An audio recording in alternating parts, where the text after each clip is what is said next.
everyone. This coming week we're going to be reading If You Give a Cat a Cupcake.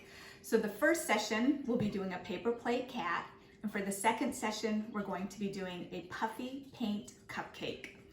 So for the first one, have a paper plate ready to go if you're going to be gluing on extra construction paper.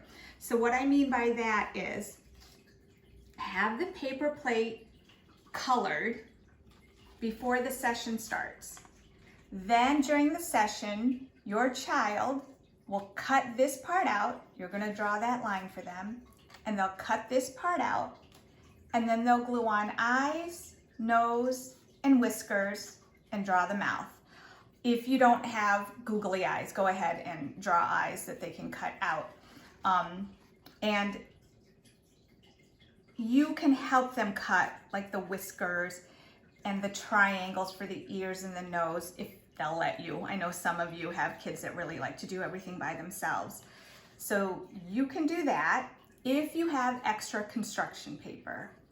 If you do not have extra construction paper, then have the paper plate or large white circle drawn like this. Have this drawn so they know where to cut.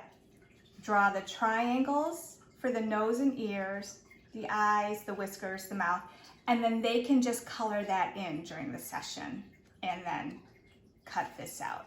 So if you have extra construction paper, we'll do this, and if you don't, we can just do that. That was from How We Learn, we spelled W-E-E, on Pinterest. This next one, this puffy paint cupcake, I got from an idea I saw on Pinterest, and the puffy paint recipe is from Meaningful Mama on Pinterest, and it looks like that. And I will give you the recipe for the puffy paint. If you have construction paper, you can have this cupcake liner part drawn for your child, and they can cut it out and glue it on during the session. They can do these lines. Draw the cupcake part and cherry for them to color in the cherry and fill in with the puffy paint. Again, I'll show you how that goes. If you don't have extra construction paper, you can draw the cupcake for them. They can color in the liner part, color in the cherry, and put puffy paint in here. If you're not comfortable drawing, call, text, or email me, and I will draw the cupcake for you and I'll send it to you. So here's how you're gonna make the puffy paint. And again, this is from Meaningful Mama on Pinterest. You're gonna have 3/4 cup shaving cream. I used shave gel and it didn't make a difference. 1/4 cup glue, 1/4 cup flour, and a food coloring of your choice. If you can have each of these 4 items in 4 separate bowls ready to go for the session, your child will mix them all during the session.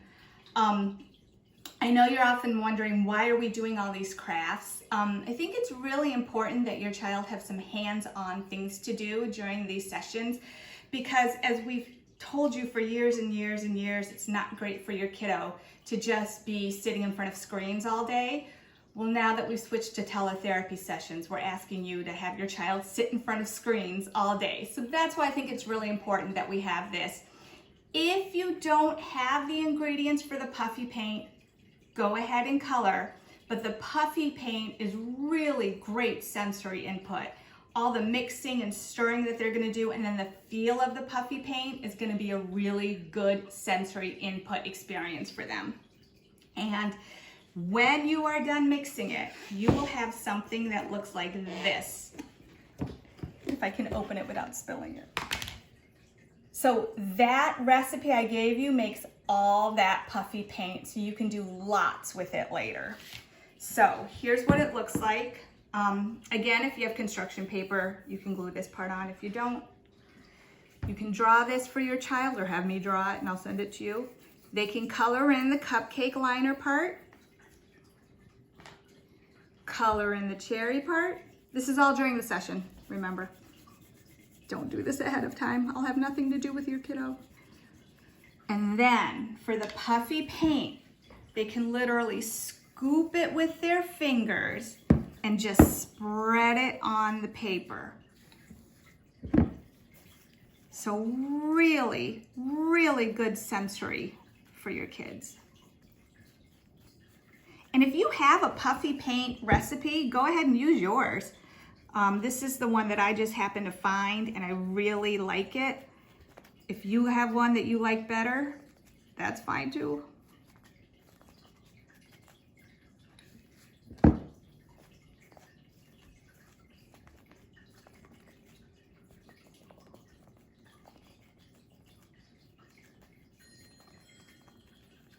And that's it. And when it dries, it'll look something like this that your child can touch. It's super soft. It doesn't come up on your hands. It's really, really neat. Have the wipes ready. And then it would be a great motor break for your child to go to the bathroom or the kitchen sink and wash their hands. And that is it. So if you have any questions, if you need to modify anything, just let me know and I'll see you all next week. Thanks, bye.